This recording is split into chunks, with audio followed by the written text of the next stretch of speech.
Ciao amici e ciao amiche, benvenuti in un nuovo video. Come promesso, oggi vedremo la storia e l'attualità di uno strano paese che sono andata a visitare di recente e che vi ho mostrato nei video precedenti. Sto parlando della Transnistria.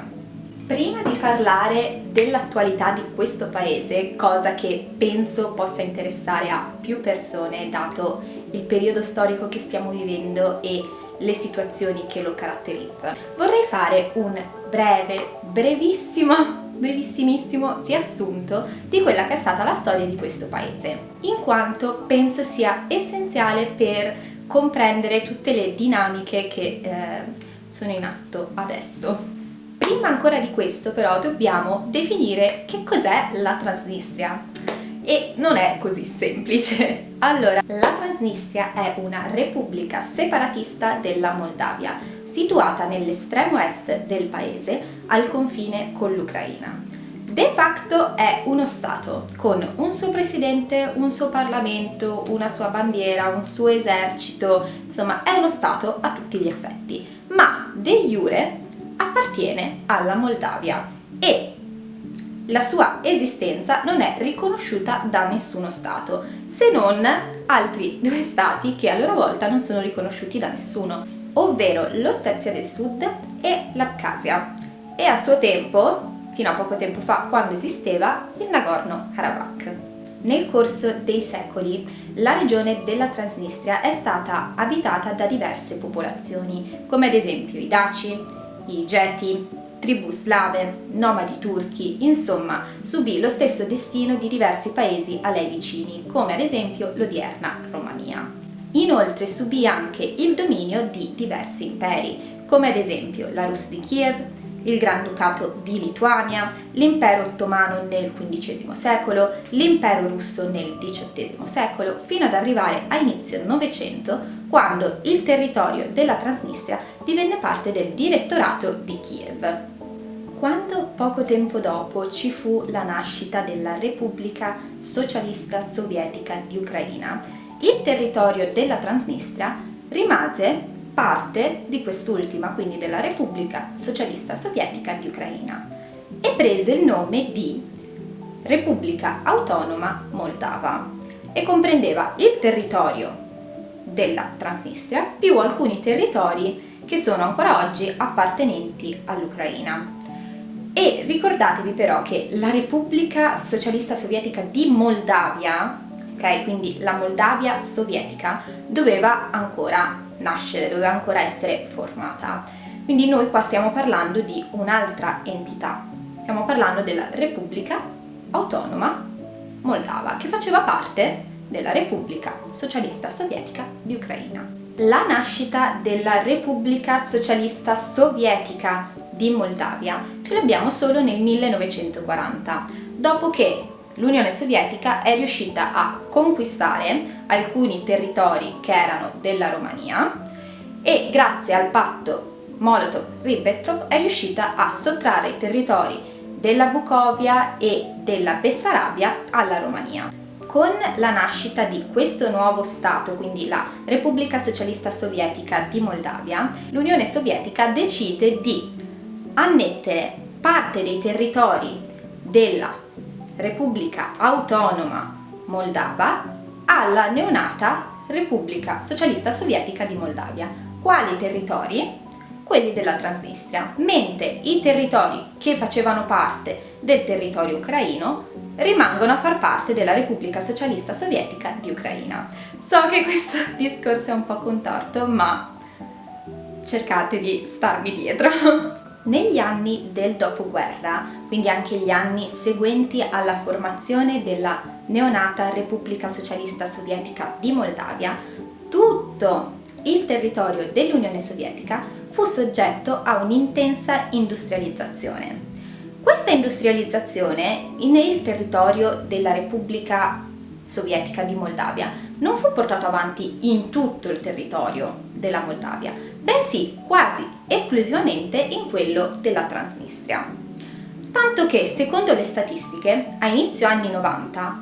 era proprio la Transnistria a produrre il 40% del PIL del paese e era proprio la Transnistria a produrre quasi la totalità del fabbisogno energetico, il 90%, del paese. I rapporti tra Moldavia e Transnistria cominciarono a farsi più tesi già a partire dagli anni '80, quando al governo dell'Unione Sovietica c'era Mikhail Gorbaciov, il quale aveva intrapreso una politica che lasciava molte più libertà regionali e alle varie repubbliche dell'Unione Sovietica, tanto che è in questo periodo che nascono i primi movimenti indipendentisti e nazionalisti, ed è proprio in questo periodo che la Moldavia inizia a maturare una volontà di indipendenza dall'Unione Sovietica e magari anche una possibile futura riunificazione alla Romania. Ma la situazione iniziò a farsi davvero critica negli anni 90, in particolare dopo il fallito colpo di Stato in Russia del 1991. Dopo questo fallito colpo di Stato, la Moldavia adottò la dichiarazione di indipendenza della Moldavia dall'Unione Sovietica e dichiarò il patto Molotov-Ribbentrop, quello che aveva determinato l'occupazione dei territori della Bessarabia e della Bucovia, e quindi che aveva determinato la creazione della Repubblica Socialista Sovietica di Moldavia nel 1940 come nullo, come non valido. In virtù di questo, la Transnistria interpretò come se anche l'annessione del suo territorio fosse annullata, perché la Transnistria era stata annessa alla Moldavia dopo che i territori di Bucovia e Bessarabia erano finiti sotto l'Unione Sovietica. Prima questi due territori, diciamo Moldavia e Transnistria, erano separati, quindi la Transnistria interpretò questo come una scissione tra le due parti, ma la Moldavia non fu d'accordo con questa interpretazione e con questa dichiarazione di indipendenza della Transnistria e si sbrigò a dichiarare la sua sovranità su tutti i territori dell'ex Repubblica Socialista Sovietica di Moldavia, quindi anche sulla Transnistria. Ma come mai la Transnistria non voleva far parte della Moldavia tanto da dichiararsi autonoma e da voler diventare una Repubblica Socialista Sovietica a parte all'interno della sfera sovietica, quindi diventare Repubblica Socialista Sovietica di Transnistria e dopo la caduta dell'Unione Sovietica voler essere totalmente indipendente? I motivi sono tanti. Uno dei motivi è che la Transnistria è abitata in prevalenza da persone che hanno origini slave, russofone e molto spesso proprio di origine russa, mentre la Moldavia è abitata in prevalenza da persone di origini moldave che parlano sì il russo, ma che originariamente parlano una lingua neolatina, ovvero il rumeno, e che si sentono molto più vicini alla Romania rispetto che alla Russia o al mondo slavo, perché in precedenza ne erano parte. Quindi la Transnistria temeva che, rimanendo parte della Moldavia e sapendo che la Moldavia voleva possibilmente unificarsi alla Romania, temevano di essere discriminati come minoranza e temevano anche di perdere la loro identità. Ci sono state molte altre motivazioni che hanno portato a questi dissapori tra Moldavia e Transnistria, come ad esempio la questione linguistica. Da una parte c'era il russo, dall'altra parte c'era il rumeno, o la questione economica. Infatti, come vi ho detto prima, la Transnistria era molto industrializzata, quindi molto più forte rispetto alla Moldavia, che era ed è prevalentemente agricola. Fatto sta che poco tempo dopo, nel 92, più precisamente l'1 marzo 92, si arriva a un vero e proprio scontro armato, a una vera e propria guerra tra queste due fazioni, Transnistria e Moldavia. La Moldavia aveva il supporto della Romania, mentre la Transnistria aveva,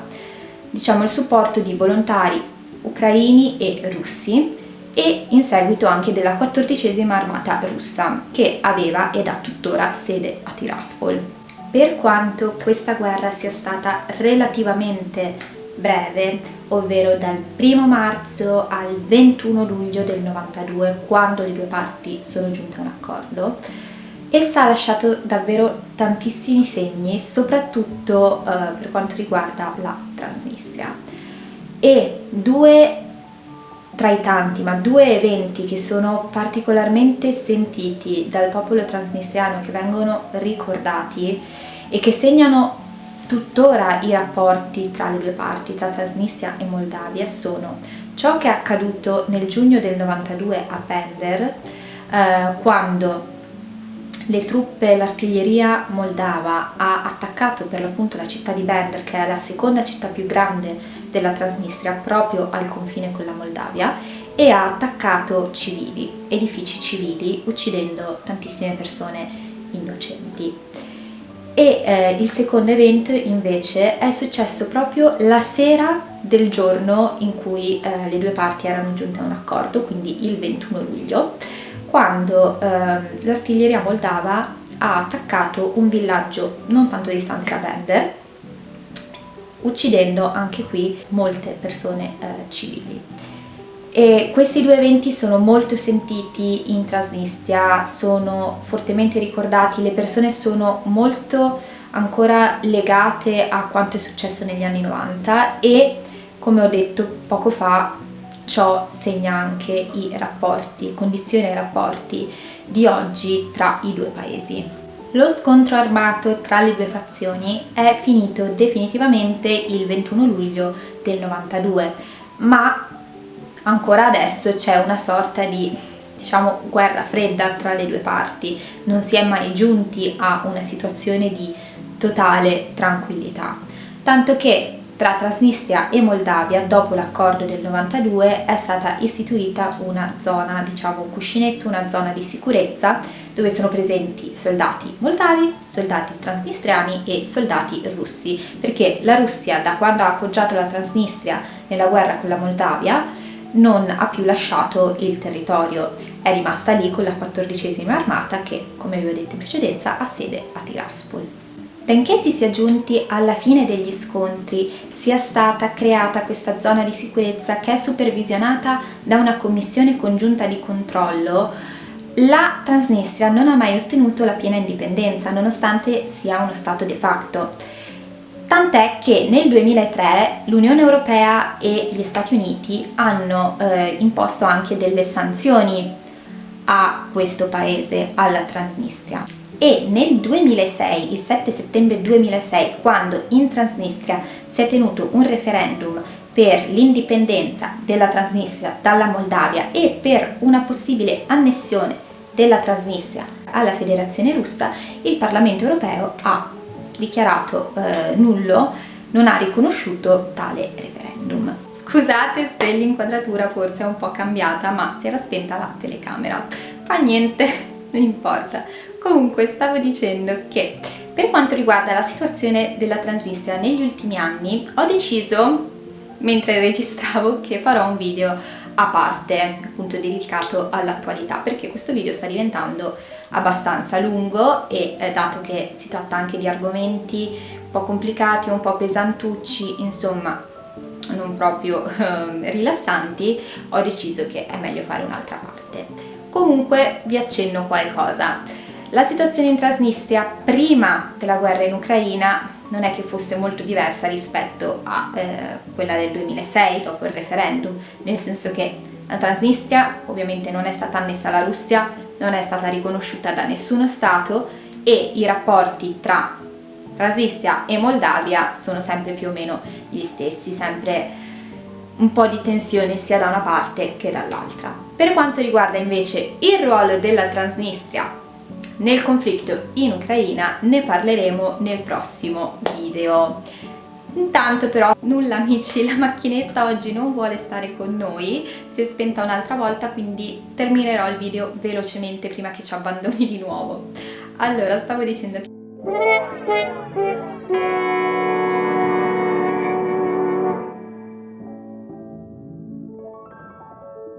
che in descrizione vi lascerò il link al mio articolo sulla Transnistria, se vi fa piacere andatelo a leggere, a me farebbe super piacere. Vi ringrazio tantissimo per aver guardato questo video e per aver ascoltato la storia della Transnistria